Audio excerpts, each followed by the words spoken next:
Alaska? Anyway, I want to welcome you all. My name is Penny Wright, and we are really delighted to have all of you here today. I do apologize for the chilly weather, although we have some blankets out that you can warm yourselves with if needed. I want to thank my friend Olivia Mach, who told me about a wonderful new woman and friend several months ago. Her name is Jeannette Seaver, and she recommended that I read a book that Jeannette had edited and condensed from a 900-page manuscript to a very wonderful, shorter version that is absolutely fascinating.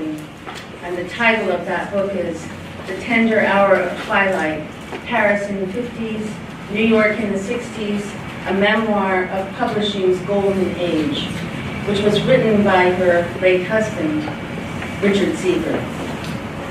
I want to tell you a little bit about Jeannette Seaver, who is currently a New York and Sag Harbor resident. With her late husband, Jeannette Seaver founded Arcade Publishing in 1989. Specializing in literature and translation, Arcade introduced hundreds of writers from more than 200 countries to the American reading public. As a result of their contribution to French literature, both Seavers were named Chevalier in Arts and Letters by the French government. Born in Paris, Jeannette began her career as a concert violinist, and after her marriage, continued it here in the U.S., where she was invited to attend the master class at the Juilliard School. She entered the publishing industry in the early 1970s, and in addition to her editorial duties at Arcade, she has distinguished herself as the author of 4 highly regarded cookbooks. In 2011, Jeannette, who remains editor of Arcade, which is now a division of Skyhorse Publishing, received France's most prestigious decoration when she was inducted into the celebrated Legion of Honor. I thought I would like to read a few excerpts from this document, which was read on April 5th, 2012, when Jeannette was awarded this honor by the ambassador of France in the U.S. And it's a beautiful, I'm going to repeat myself a little bit, but as you know, the Legion of Honor was created in 1802 by Napoleon Bonaparte to reward extraordinary achievements. It is France's highest award and one of the most coveted distinctions in the world. Dear Jeannette Seaver, their protocol, I excerpted it slightly here. France was part of your shared commitment from the beginning, as you and Dick were married in Paris in 1953. And for many years, both of you were the bold promoters of French literature in the United States. Your publishing adventure began in 1971 when you joined Richard at Viking Press to start your own imprint, Seaver Books. Seaver Books immediately distinguished itself by publishing a large catalog of French writers and intellectuals, including, for example, Marguerite Duras, Émile Cioran, André Breton, Jean-Paul Sartre, François Mitterrand, Samuel Beckett, Ionesco, and many others. It was a risky gamble because translation, as well as intelligence, is always a challenge. But you brilliantly succeeded, and the adventure continued. So at the end of the 1980s, you created an independent publishing house together with Richard, Arcade Publishing, and introduced many contemporary French authors to America. After Richard's death in 2009, Arcade closed. Its publishing backlist was subsequently acquired by a new house, Skyhorse, and you have returned to Arcade via Skyhorse as editor, where you are again assuming your key role of acquiring new titles. But your passionate promotion of French culture does not end there. It even covers gastronomy. You are the author of 4 successful cookbooks, each with a different angle on French cuisine. After taking first prize in violin from the Conservatoire National de Paris in 1953, you were awarded a grant to attend Ivan Galamian, I'm sorry, I'm not pronouncing that right. How's it go? Galamian masterclass. Despite a promising career as a concert violinist, you always felt that your talent as a musician somehow interfered with your first love, literature. And if you finally left the musical notes for the world of books, somehow you have always seen your new task through the lens of a musician, that is to say, from an artist's point of view. Throughout your life, your many travels between France and the United States allow you to discover new French voices to publish on the other side of the Atlantic Ocean. You also served in many literary juries, including the French Voices Committee and others. French Voices says it all. In literature, it is always a matter of letting a voice be heard. It is also a question of music. That's what makes you a unique publisher, dear Jeannette, one who discovers writers' voices and lets them express their petite musique intérieure, their own inner music, with the ease, grace, and sensibility of a true artist. So tonight, on behalf of the President of France, it is a great privilege for me to bestow the Legion of Honor upon you. Please welcome.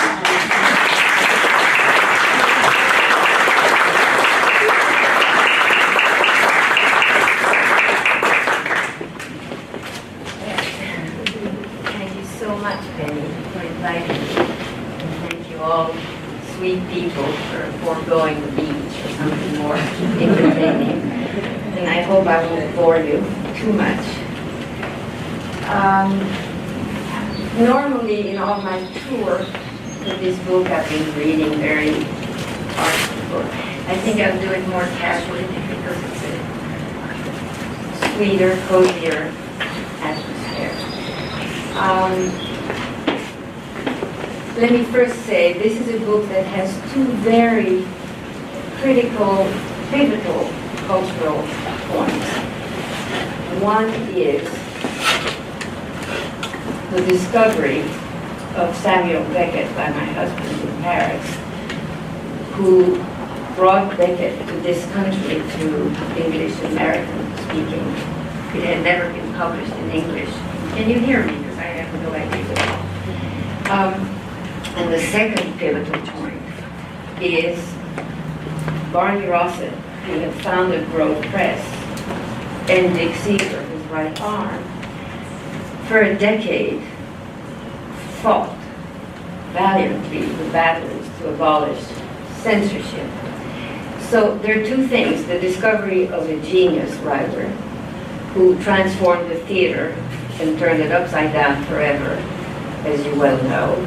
And the other one, any books that you can pick up today in any language or form that may not have been possible, let's say, 50 years ago, you really owe it to Barney Rossett and Dick Seaver. So those are, but if you want my profound assessment of the book, it really is a love story. It's a big love story. It's passion for literature, passion to discover new voices, passion to always pursue freedom of expression, freedom of publishing.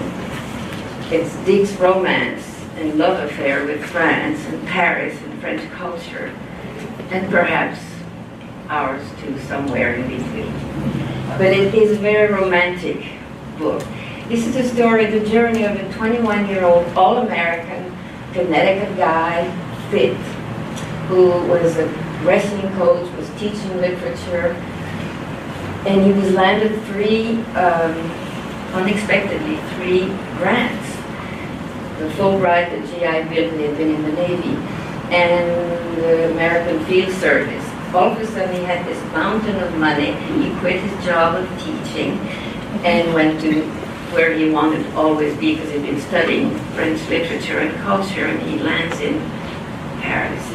What's also interesting is that this guy, who didn't know anybody in Paris, and there he is, 21-year-old, big eyes, wide eyes, within a few months found himself in the center, the hub of Paris literati and art.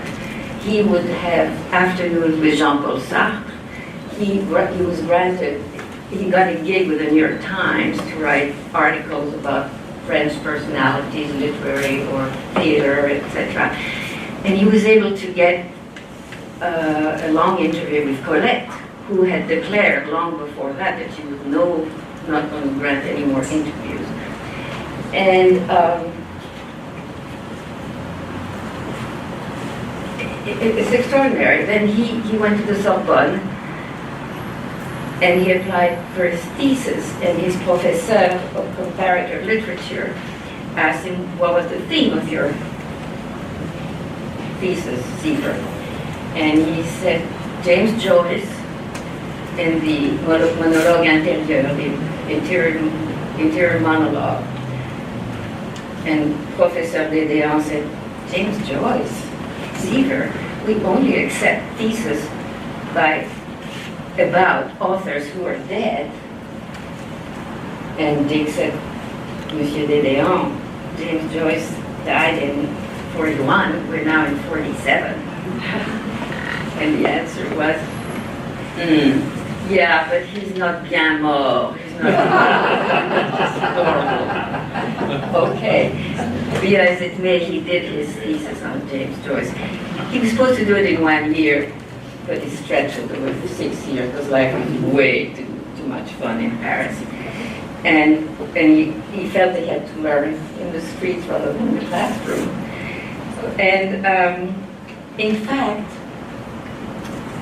he was dating at one point a young American girl called Catherine, who was one of Orson Welles' secretary. And she was talking about her boss. And one day she said, would you like to meet my boss? And this is what Dick says. I'll be very brief. I won't bore you with too much reading, but it's very cute. Dick says, I admired the man, no end. But even after Catherine's intriguing nuggets, I had no desire to meet him. Can you hear me, by the way? Legends and their flesh and blood are best kept separate and felt. Nonetheless, when one evening in late winter, Catherine asked me if I would care to meet her boss, I, of course, said yes. Especially after she mentioned in passing that Orson Welles had read in the Herald Tribune not only my article on Colette, but one I had written a few weeks later on Jean Gabin, the French actor he very much admired. At least I had a tiny credit or two to level the playing field, I thought. Then quickly put things into perspective. This was God I was going to meet. And I was sure I'd be suitably tongue-tied, making a fool of myself, with morning after self-loathing. Wells, Catherine told me, usually stayed at a posh hotel, like the Lancaster or the Ritz. But because of a French play he was directing, he had rented an apartment off the Champs-Élysées. At precisely 7 o'clock, Catherine opened the door to me. Would there be a dozen, 100 guests? But no, it was only the three of us, at least at the moment. The apartment was, as expected, sumptuous and gilded, with massive doors, its generous windows framed by heavy drapes in some brocaded fabric. But what did surprise and take me aback was the imposing size of Mr. Wells. I remembered him as the dashing, demented incarnation of William Randolph Hearst. Not as slim as Joseph Cotton, but, let's say, normal. And here was Citizen Kane offering me a drink. Whiskey, he suggested. I hadn't had a scotch in all the years in Paris. That would be fine, I said. And he poured me a major under-the-table tumblerful. Ice? He asked. No, neat, I replied. I had remembered the term from some Cary Grant or Gary uttered through tight lips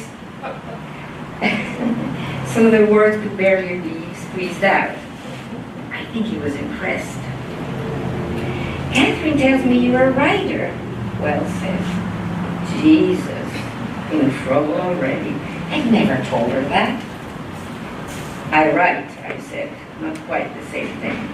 It was always so modest. That's me. He told me he had been intrigued by my piece on Colette. She must be 100 by now, he said. How did you ever get to her? I thought she didn't give interviews anymore. Oh, it's a long story, I said. If you really want to hear it, he did. So I have to stop here because the reason he got to Colette was Dick, as a wrestler, when he got to Paris, wanted to pursue not only the expansion of his mind, but continue the wrestling.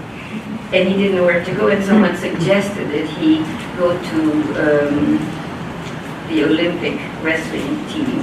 And the head of the Olympic wrestling team happened to be Maurice Boudequet, who was Colette's last husband. And they got along very well. He was a very good wrestler, and it was just very immediate sympathie. And in the course of their chit-chat, I guess, in the locker room, Dick said he was assigned to write about Colette. And Boudequet said, I can get you an interview with her anytime. So when Orson Welles asked me, how the hell did you ever get an interview with Colette?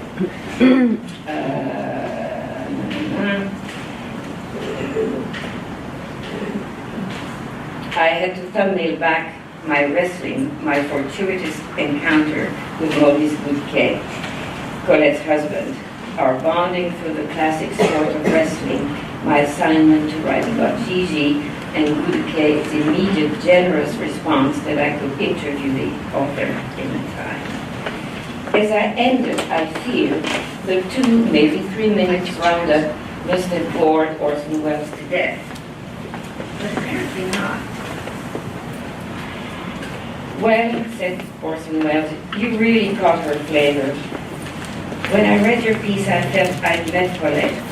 Is she actually bedridden, surrounded by all those cats?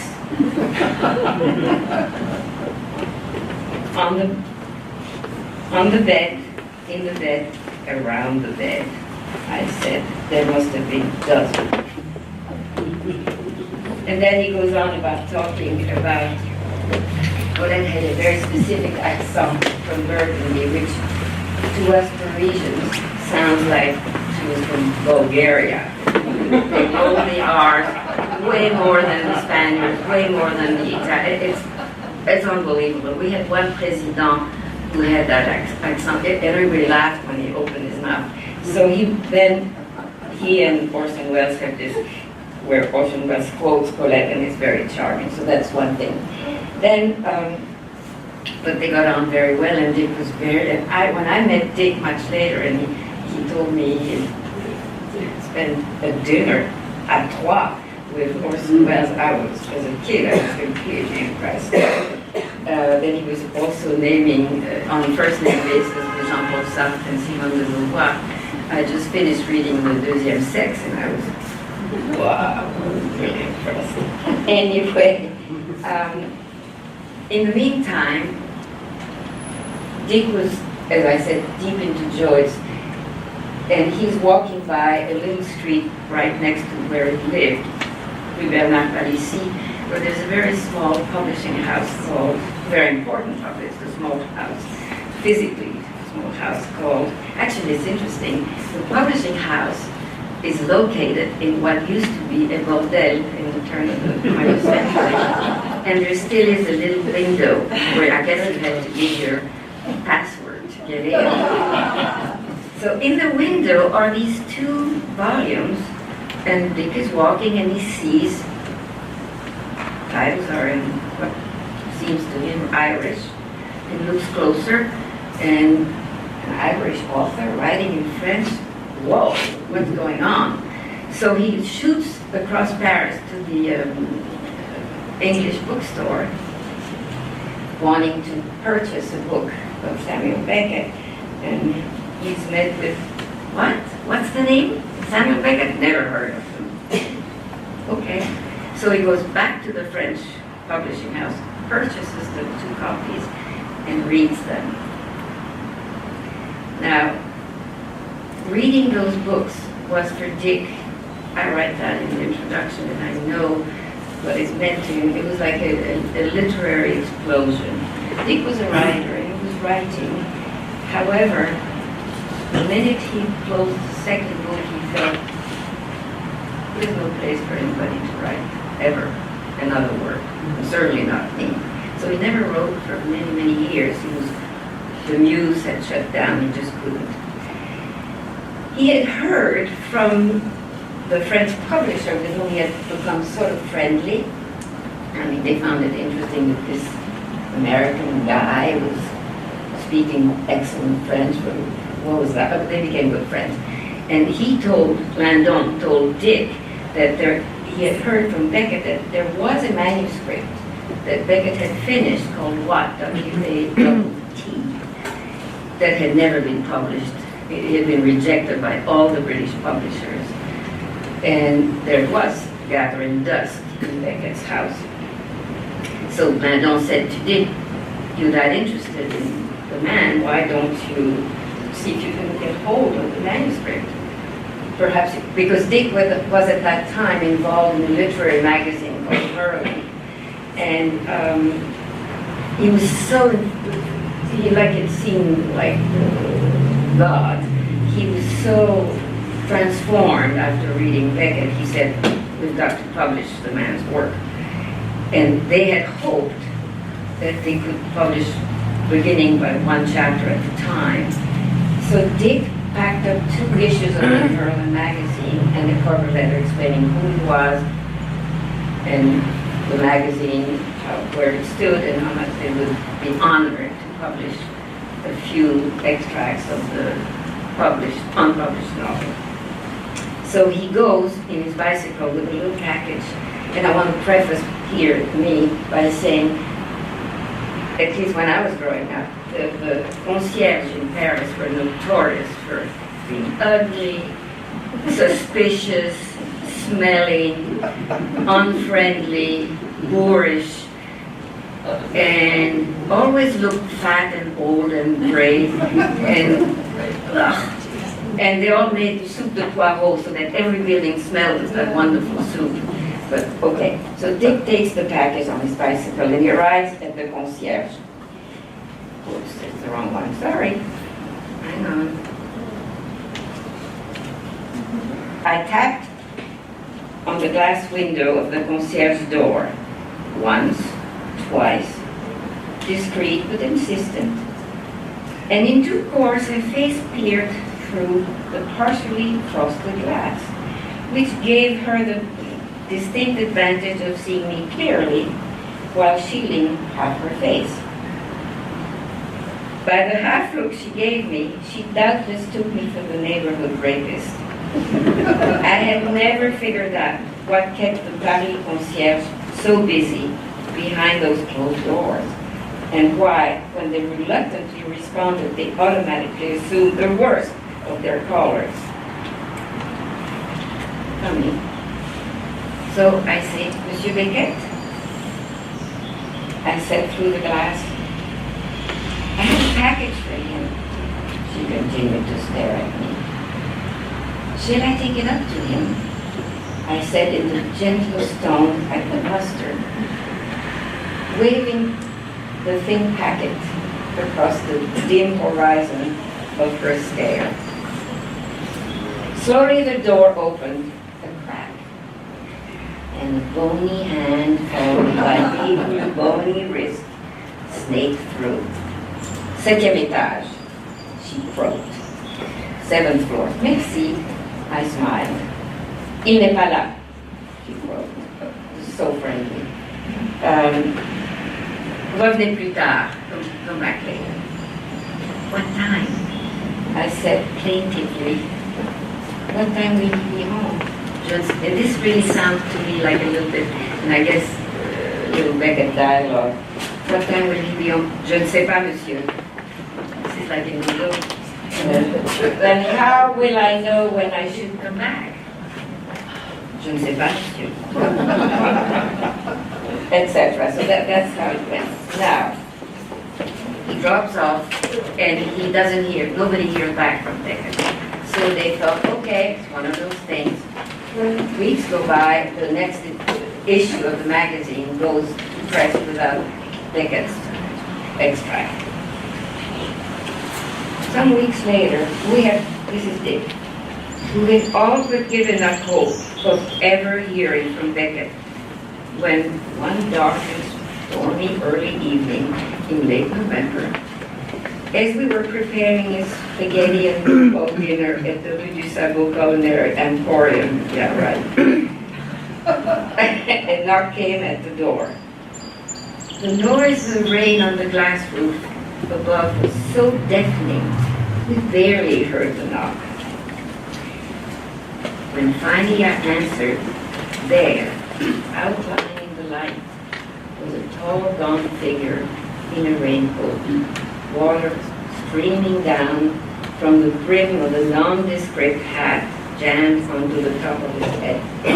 From inside the fold of his raincoat, he fished a package, not even lapped against the downpour, a manuscript bound in a black imitation leather binder. You asked for it, this, he said, thrusting the package into my hand. Here it is. At which point, I realized this was what? And the rain-soaked silhouette, Mr. Beckett himself. Thank you, I managed. You must be drenched. Won't you come in? Can't. I must be off. Let me know what you think. He pronounced the last word as though it had no H. Let me know what you think. And so the rest is history. Dick did acquire the rights from the French publisher. And Merlin magazine at that point, foolishly, branched into becoming publisher. They had no money, I don't know why they did that. But Beckett was the first book published by the Merlin press, as it were. And then subsequently they sold it to Grove Press later on in America. Dick and Sam became very close. Dick was asked by Sam to translate his work. You know, he asked Dick to translate Godot. And at that time, Dick had been slaving on his thesis. He had a few more weeks to give his thesis to the Sorbonne. He turned down translating Godot because of the deadline. So actually it was wonderful because it was Beckett himself who translated Godot. We can't have better than that. You know, it's his fantastic language. In fact, whenever Sam would ask Dick to translate anything he'd written, Dick would say, I can't translate you.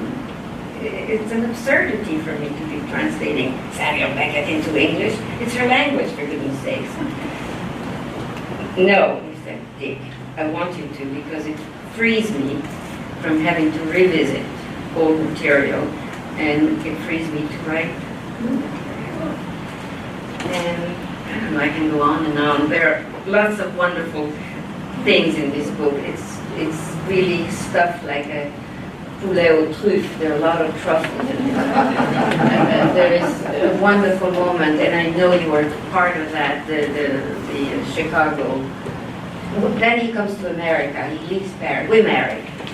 madly in love, married for America, and he's recruited by a fantastic publisher, Barney Rosset, who we had met in Paris. In fact, Barney had read actually a very, very good essay that Dick had written on Beckett in the World magazine, and for unbelievably distribution improbability, the magazine made its way through to America, and Barney had read that piece, and he was intrigued by Dick, by his writing, and by the man he was touting. So he flew to Paris, and we had lunch. Barney, his then second wife, Dick and myself, and he wanted to hang on to Dick and meet Beckett.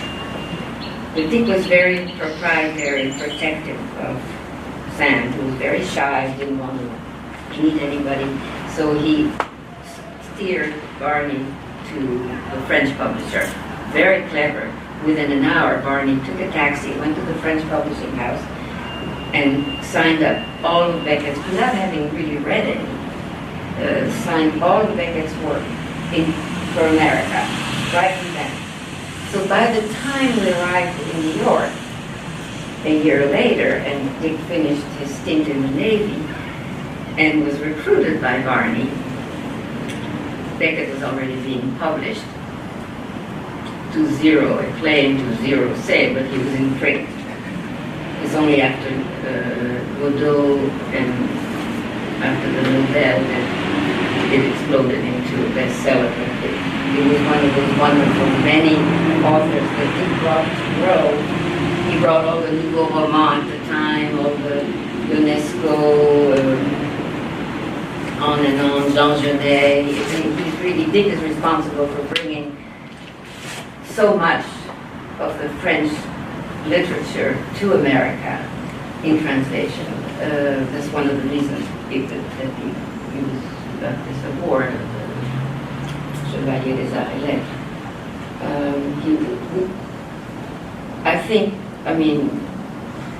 Whatever.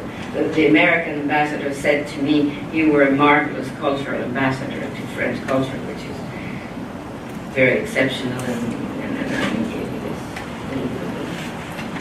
And whatever. And not to use that word, whatever, not good.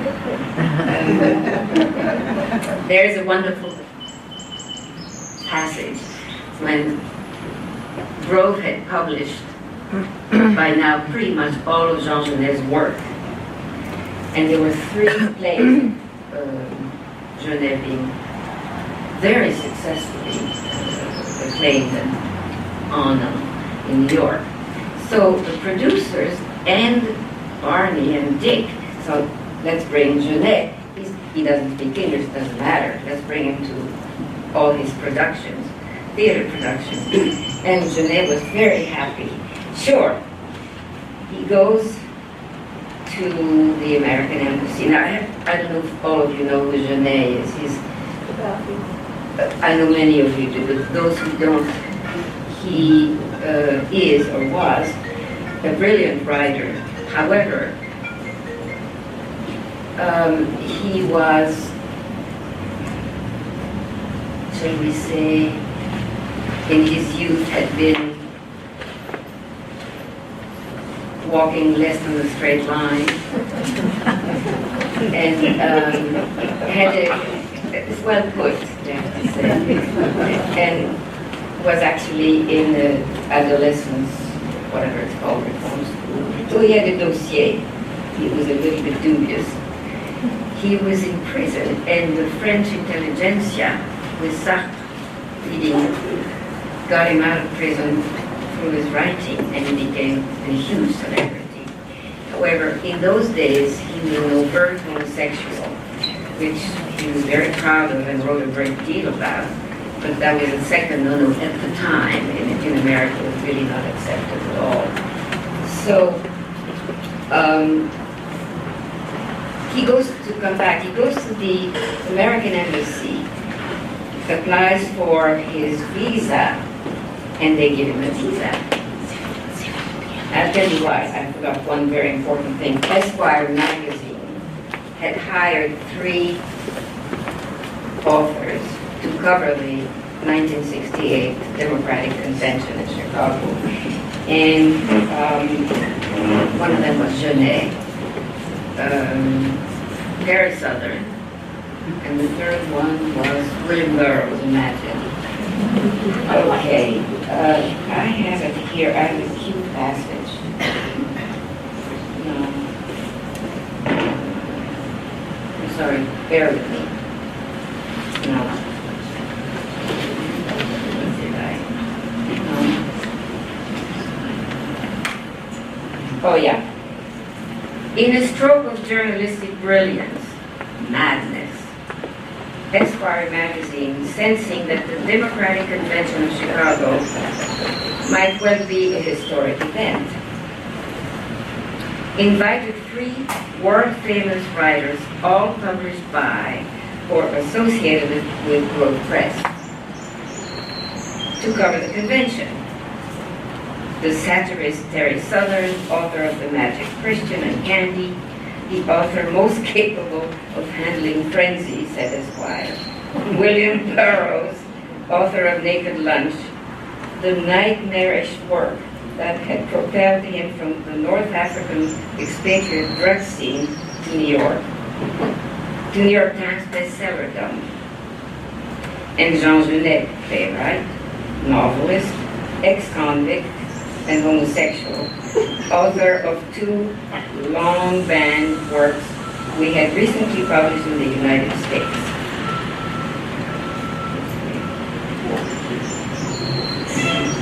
So,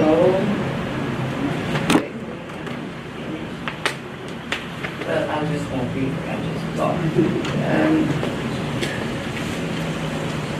When Jeannette, to go back to Jeannette, applying for his visa at the time of his being invited to watch the theater production, he comes back home with his visa, and he gets a phone call from the American Embassy.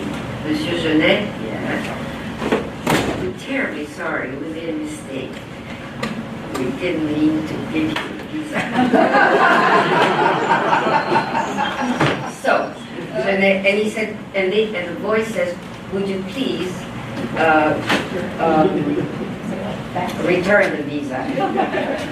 And Jeannette says, sir, I've crossed Paris, stood in line, like everybody else, for my visa. If you want it back, you're welcome to get it back. You have to come and get it. So he never had a visa. He didn't come. He never saw any of his productions. This is in 61, and now the 68 convention, when Esquire hired those 3 infamous writers.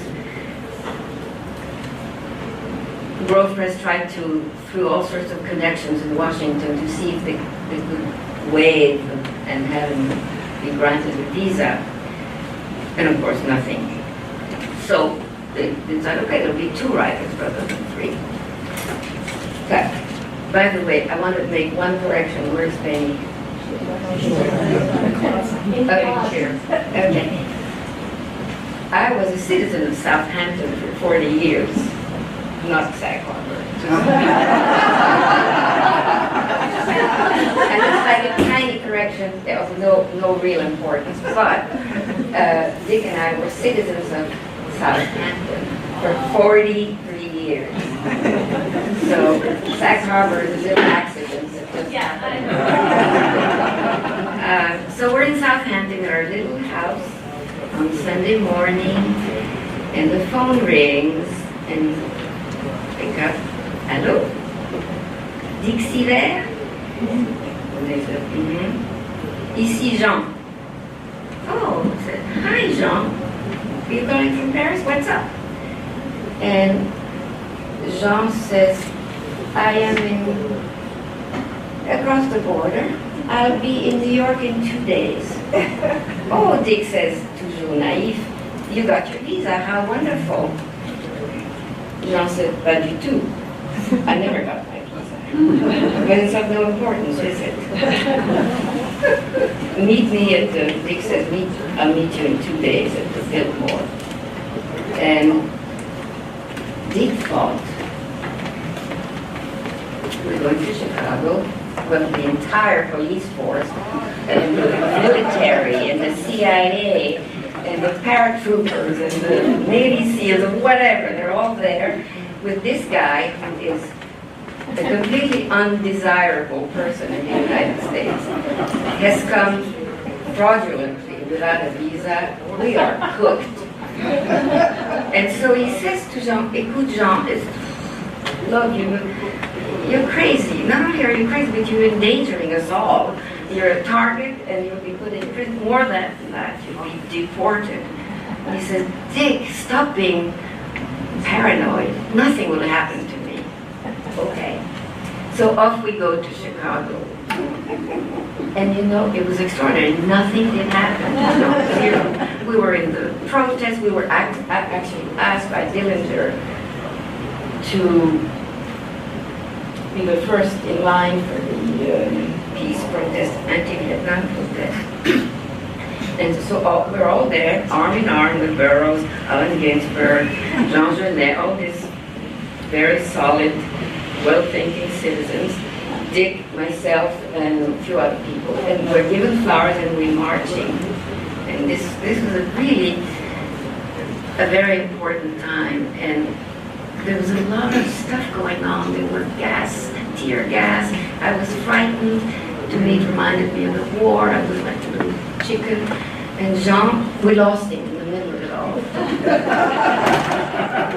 And Dick says, holy tomato, this is pas possible. He's short, so he could have been trampled on. He could have been whatever. And what do? We can't move. But our little Jean surfaced. Hi! He was fine.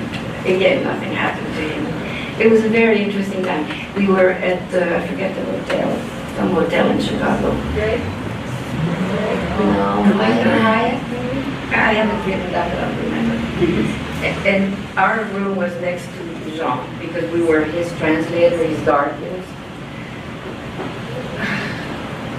5:30 every morning.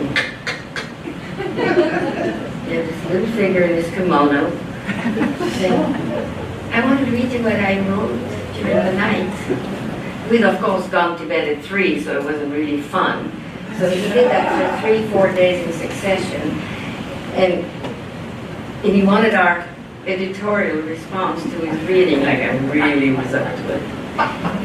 Finally, Dick took the courage to say, listen, Jean, love you, but make it 10 o'clock. So that's fine. We arrived back in New York, and Dick was translating immediately as the pieces were written. And we arrived back in New York at the Esquire office. And to hear that his pieces were rejected. So, what was it? Hayes who said to Dick, tell Mr. Jeannette that we will give him a kill fee. So we translate fun job. And Jean just explodes in fury. He says, what? What's a kill fee? And so we explain, no way. He said, not only do I want my full money, but I want it now in cash. And the editorial at Esquire said, we don't have that kind of money in the office. You get it, because I'm not leaving until you leave. And he didn't move, and so we were there in the middle trying to smile and do our job and pacify Jean and pacify Esquire. Ultimately, believe it or not, some minion had been dispatched that arrived with an envelope of cash. So this is a table, very formal in the conference room of it, and he starts counting every bill. And then he folds it neatly and he puts it in his back pocket. Because Jean never had a bank account. Never in his life. It was all cash. That pocket was his bank. And so he got his money, and Evergreen Review, of course, picked up the pieces and published all of Jeannette's Chicago reports. And voila, that's one thing, one part of the book. I'm not going to tell you the book, because you'll feel that I'm biased. Well, I am biased. But besides, it's a good book. It's a romance with French culture, with literature, and a lot of wit and humor, and the journey of this 21-year-old who all of a sudden, as I said before, was in the lab of the most important thinking in art and literature. This is a guy with no connection. He arrives like a cowboy in Paris.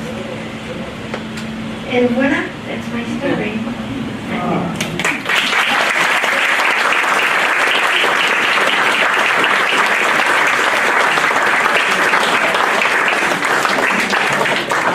Jeannette, will you take some questions? Certainly. Okay. Did you thought of writing your own memoir? I am. Thank you. It's a hard act to follow, but I'm trying. I don't know. I hope so. Thank you. This question.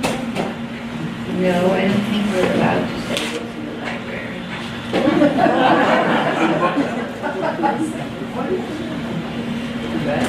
You can lend them.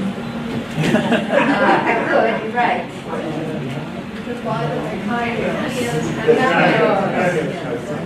Are there any signed copies for Samuel?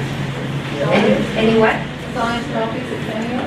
I did at the time when I read, what was it, a year ago? When did I read it? I remember. Now, I want to say about book sales. Is this what you were talking about? Somebody asked me that. Because cameos. I spoke with Marianne at cameos. Anyone who would like to buy a copy of the book can get a signed copy there. She'll hold it. to Says pick up, who? or she would even deliver some. She would deliver some here if you'd like. You know, so if that's something you're interested in, see me afterwards. Okay.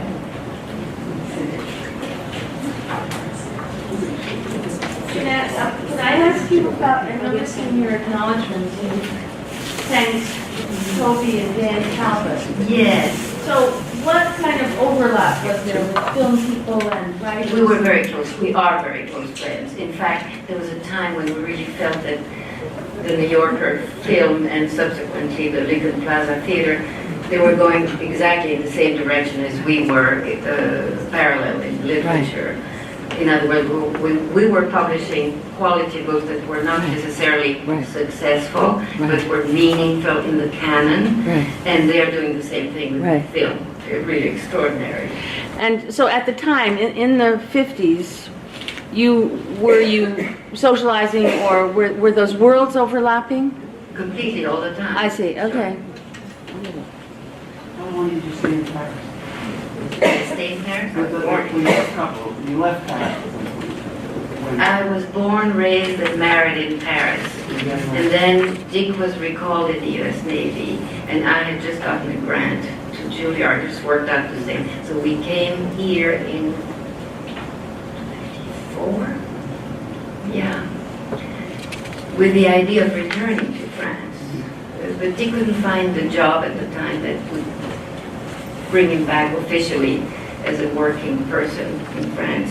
So the rest is history. We stayed here. His whole career then was... Yeah, he was the editor-in-chief of Grove, and we brought all sorts of French writers. And we weren't that unhappy. We would go to France several times a year. It's okay. We had the best of both worlds, in fact. When I go back to France, I'm very impatient with my compatriots. I feel a little bit more touch American. When I'm here, I don't feel American. I feel still French, so it works out. Yes, sir. Somebody said something. Jeannette, I just want to make a small and perhaps irrelevant correction. I think this book is fantastic. Oh, bless you. And every bit as good a book as any I have read about Paris at the time. But it appreciate what you takes say. you to America. Anybody who has read this book, it's right up there with The Movable Feast and any other book that you ever read. Thank you, my goodness. Dick would be so happy to No, say that. I really am here as Dick's you're- ambassador. Oh, yeah. It's not my book, it's his book. He would have done a better job than me because he had a lot of charm and he was very sweet. and way more erudite than me. Not true. You can only say that you were well matched for each other, not having known. But Thank you. I hope so. Please. wonderful, it's been having you here, Jeanette. Thank you so much. Oh, I'm sorry, sorry about that. I guess we have a question here, yes. Sorry. What do you think of the publishing system there? Wow, that's a big one. Of the publishing system. I think it has changed. And we have an eminent, legendary editor in this room who can probably say better and more than I can. It has changed, wouldn't you say, Bob? Yes. It has changed radically. But I think, and that, I don't know whether you agree or not, that most traditional publishers suffer from denial. They don't understand what's going on, and a lot is going on very quickly, and it's not like it was yesterday or a minute ago. That has changed. But basically, writing will remain, and books will remain, and interesting books will remain, maybe in a different concentration. Do you not agree, Bob? Yes. Except the other night, an agent said to me, I've retired now in 2 years. She said, you got He's a out. legendary Random House, She said you got. fantastic editor, She said you Bob got. Loomis.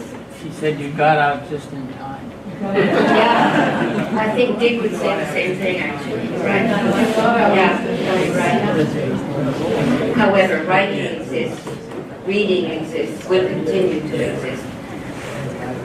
The nature of publishing will have a different, would be a different animal, but it will exist. At least I think so. Do you see, either one of you, an attempt to enlighten younger people about what they may be losing? They're not While losing they, anything. no, not losing, but It's a different form of expression. There's so much more online. We have to train ourselves to read. There are a lot of literary magazines that are very well written, very important. We don't have the same reflex to read as many currently as we would normally our literary reviews. But it really did that. A lot has changed. The relationship between the reviewers and booksellers, for one, has changed. And I've heard reps tell me, yeah, good review, that's fine, but we don't care. What? You know, it's very odd. But you have to plow through, perhaps with a little denial, otherwise.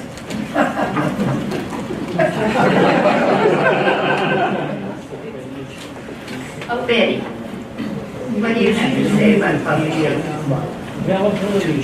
Sorry? The internet, that the publishers are losing part of this control, the quality of work that might be. Well, that's very possible, yeah. Is that true? Probably. I think on that note, now, Thank you of course, again. we're a library, we're all readers, and we're I know. going to keep inviting writers here, and we are really honored Thank you so much. that you came here today, and thank you all